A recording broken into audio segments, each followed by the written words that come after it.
Stationery business कैसे बनता है लाखों का गेम।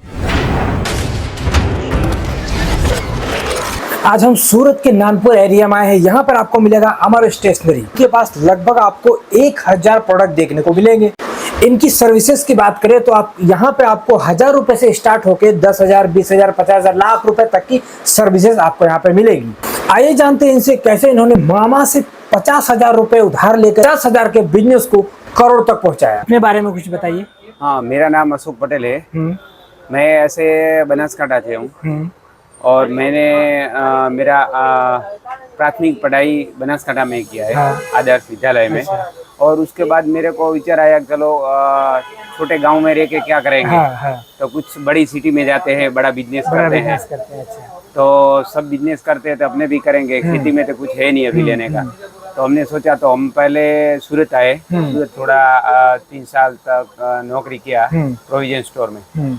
और उसके बाद ऐसे विचार आया कि ये साला प्रोविजन स्टोर में तो नौकरी करेंगे कितना दिन नौकरी करेंगे। सही बात है। 2 साल 5 इससे बेटर है कि अपना खुद का कुछ बिजनेस करें। हाँ। तो वो बिजनेस में ऐसा भी हम कर सकते थे कि प्रोविजन स्टोर भी खोल सकते थे। हाँ। लेकिन वो नहीं खोलने का ये मकसद था कि उसमें थोड़ा ये एसएमसी वाले का रीजन आता था। अच्छा। कि कभी भी भाई कुछ बिगड़ जाता है, एक्सपायर्ड हो जाती है चीज।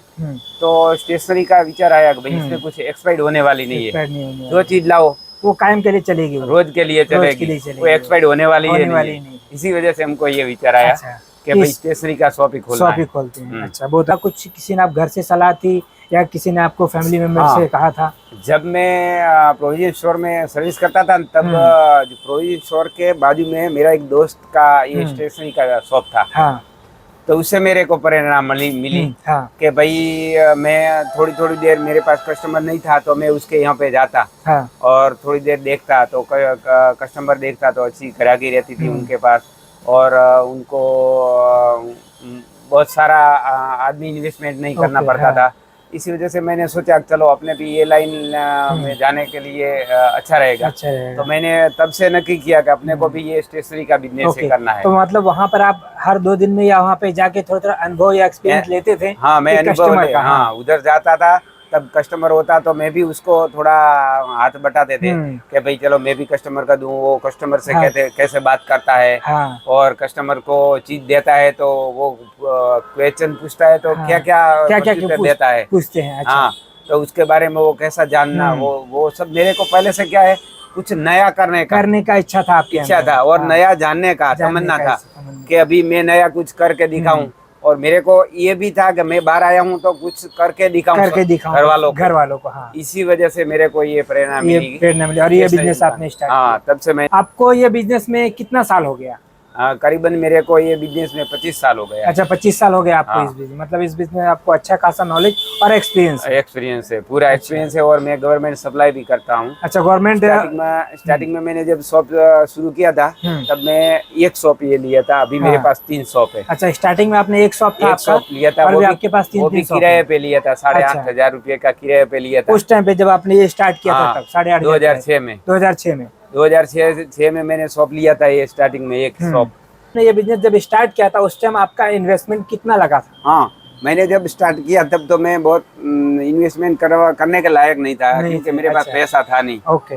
तो मैं मेरे मामे से लिया था। अच्छा। 50,000 रुपया लिया था। अच्छा, उनके पास से अपने 50,000 रुपए लेके स्टार्ट किया और स्टार्ट किया था 50,000 में स्टार्ट किया था। आज मैं करोड़ों में आप बिजनेस कर रहा हूँ। बहुत ही अच्छी बात है। मैं उसका भी शुक्रिया अदा करता हूँ कि वो उस टाइम मेरे को उतना भी हेल्प किया तो मैं आज करोड़पति हो गया। हाँ। मैंने एक दुकान पे बिजनेस करके मैंने 3 दुकान खरीद ली है। मैंने एक बंगला लिया है, गाड़ी ली है, घर पे फार्म हाउस लिया है, बहुत सारी चीजें ली है। स्टेशनरी बिजनेस के लिए क्या लोकेशन मायने रखता है? हाँ सर। ओके। हाँ, ये आपका एकदम क्वेश्चन है। हाँ। सही है। इसके स्टेशनरी करने के लिए पहले तो गवर्नमेंट ऑफिस।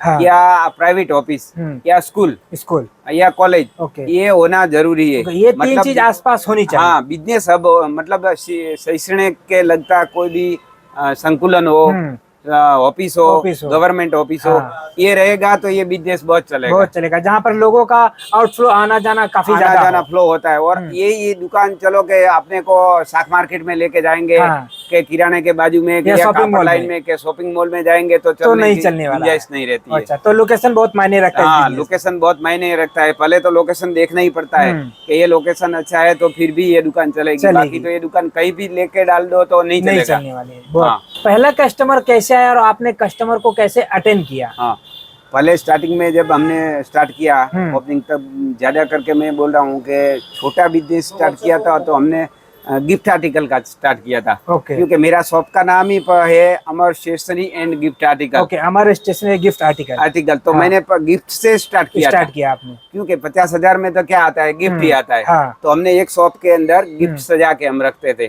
तो हम गिफ्ट आर्टिकल में से स्टार्ट किया था बिजनेस। और इधर गवर्नमेंट के ऑफिस के वजह से हमारे को स्टेशनरी का रिक्वायरमेंट आने लगा। हाँ। तो हमने धीरे धीरे करके स्टेशनरी में कन्वर्ट हुए और हाँ। गिफ्ट आर्टिकल का तो धीरे धीरे थोड़ा कम कर दिया। तो अभी हमारे पास जगह है तो हम गिफ्ट आर्टिकल और स्टेशनरी दोनों रखते हैं। दोनों भी रखते हैं। हाँ। और कम्युनिकेशन, कोई बोलेगा कि हमारे को फाइल प्रिंट करनी है तो वैसे कस्टमाइज करके भी हम देते हैं। कस्टमर को कस्टमाइज फाइल प्रिंट करके भी देते हैं। हाँ, फाइल है, कोई दूसरी चीज मांगेगा, फोल्डर मांगेगा, किसी का बर्थडे है, चलो के वो बोलते हैं कि मेरे को इतना सेट बना के दो, पेंसिल, रबर, इरेजर, तो वो हम सेट भी बना के देते हैं। मतलब ग्राहक को उनके हिसाब से कस्टमाइज करके देते हैं। हम उनके हिसाब से हम उनको प्रोवाइड करते हैं। फर्स्ट ईयर का एक्सपीरियंस और चैलेंज कैसा रहा था आपका? हाँ, फर्स्ट ईयर की बात करूँ तो बहुत चैलेंज अघरा था। हाँ। क्योंकि हम जब स्टार्ट करते हैं ना, तब हमारे पास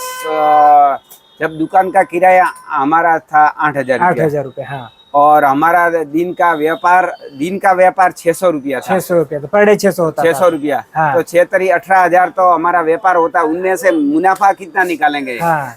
5,000 मुनाफा निकलता है, 8,000 रुपया किराया है और मेंटेनेंस खर्च है। हाँ। तो बहुत अघरा काम था, लेकिन हमने हिम्मत नहीं हारा। और जैसे जैसे करके हमने वो कस्टमर को कन्वेंस, हाँ, 2-3 साल ऐसे ही वो बिजनेस के अंदर बोलते हैं 365 दिन आप एक बार देना पड़ेगा, भोग दे दो तो आपका बिजनेस चलेगा।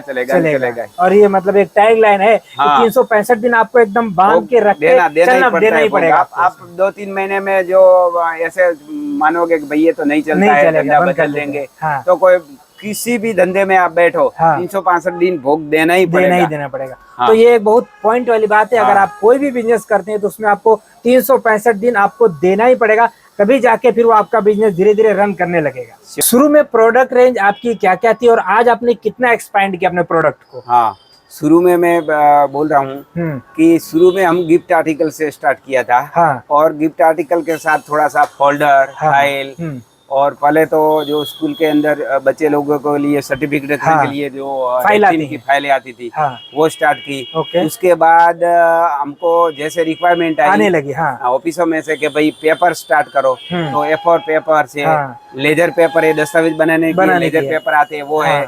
उसके साथ बहुत सारी box file, spring file, folder.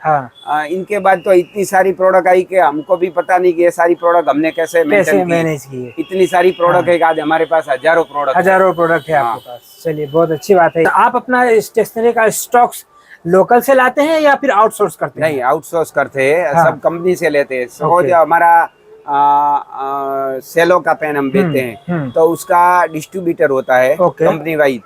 Suppose Nanpura का डिस्ट्रीब्यूटर होता है, वरासा का होता है। जैसे वो डिस्ट्रीब्यूटर हमारे पास उनका सेल्समैन आता है, वो पूरा ऑर्डर लेके जाता है और उसके बाद दूसरे दिन उसका माल आता है। जैसे सब प्रोडक्ट हमारा डिस्ट्रीब्यूटर के थ्रू आता है। ओके।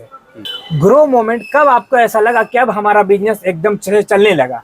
हाँ, हमारा 3 साल तो ऐसे गया कि हमें लगा कि ये साला चलेगा या नहीं चलेगा। हाँ, चलेगा कि नहीं चलेगा। लेकिन 4-5 साल के बाद हमको ऐसा लगा कि नहीं, ये हमने जो बिजनेस किया वो सही किया है और अच्छी तरह से चल रहा है। उसके बाद तो बहुत अच्छा हमको रिस्पॉन्स मिलने लगा कि हमको 6 साल के बाद तो हमको खाने का भी टाइम नहीं मिलता था। मतलब इतना बिजनेस ग्रो करने लगा। हम सुबह में चाय पानी नाश्ता करके आते थे तो मेरे को 2 बजे तक खाने के लिए टाइम नहीं मिलता था, जाने का टाइम नहीं मिलता। मैं अगर कितनी बार तो मैं इधर से, पहले एक दुकान था तो हम इधर से निकल के मैं वो पगथिये जाता हाँ। था, उधर से कोई कस्टमर आता, असो कोई आपका काम है यार, थोड़ा पेमेंट देने का, हिसाब वापिस करने का, तो मैं वापिस आ जाता। अच्छा। और वापिस आया तो 2-3 ग्राहक और आ गया। हाँ। तो ऐसे करके मैं कभी कभी तो मैं 6 बजे जाके खाना खाता था। ओ, शाम को 6 बजे? 6 बजे। मतलब ऐसा कह सकते हैं कि 5-6 साल बाद आपका बिजनेस एकदम बहुत ज्यादा ग्रोथ हो गया। हाँ। आज का पोजीशन की बात करें तो आज आपके स्टोर में, दुकान में कितने कस्टमर आते हैं? आज की तारीख में मेरे पास 8 तो मेरे पास लड़के हैं। हाँ। जो मार्केट में मेरा काम करता है, काम करते हैं। हमने जो स्टार्ट किया था उसके बाद हमने बहुत सारा प्रोडक्ट इसके अंदर कन्वर्ट किया, जैसे को हम प्रिंटर सॉल्यूशन, हाँ, प्रिंटर रिपेयरिंग और टोनर कार्ट्रिज, और प्रिंटर के लगता माउस, कीबोर्ड, पेन ड्राइव, वो सब हमने ऐड किया है। और अभी हमारा 2 लड़का कंटिन्यूअर सुबह से शाम तक मार्केटिंग करता है। अच्छा, मार्केटिंग में, हाँ, मार्केटिंग करता है, वो टोनर रिफिलिंग करता है, हाँ, और डोर टू डोर जाके स्टेशनरी का ऑर्डर लेके आता है। और जो ऑर्डर लेके आता है मैं इधर से उनको माल बना के दे देता हूँ, वो लड़का माल निकाल के भेजता है। ज्यादा करके तो हमारा माल डिलीवरी का काम हो जाता है और हम सेल करते हैं ज्यादा करके माल।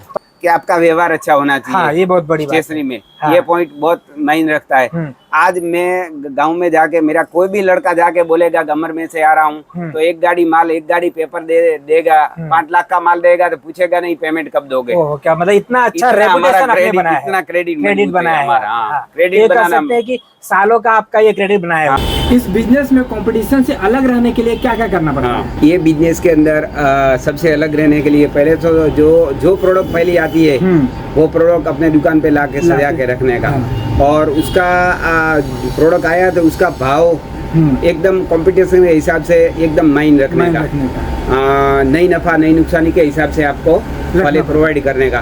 और जैसे जैसे प्रोडक्ट आती रहती है वो हिसाब से आपको भाव, सपोज नई प्रोडक्ट आई तो स्वाभाविक है उसका भाव थोड़ा ज्यादा रहेगा, तो धीरे धीरे उसका भाव डाउन आता है, तो वो हिसाब से आप डाउन करते रहो तो आपका बिजनेस चलता रहेगा। चलिए, बहुत अच्छी बात है, आपसे बात करके बहुत अच्छा लगा। Thank you. हाँ, ऐसे ही स्टोरीज देखने के लिए हमारे चैनल को सब्सक्राइब करिए, वीडियो को लाइक कर दीजिए। मिलते हैं नेक्स्ट वीडियो पे।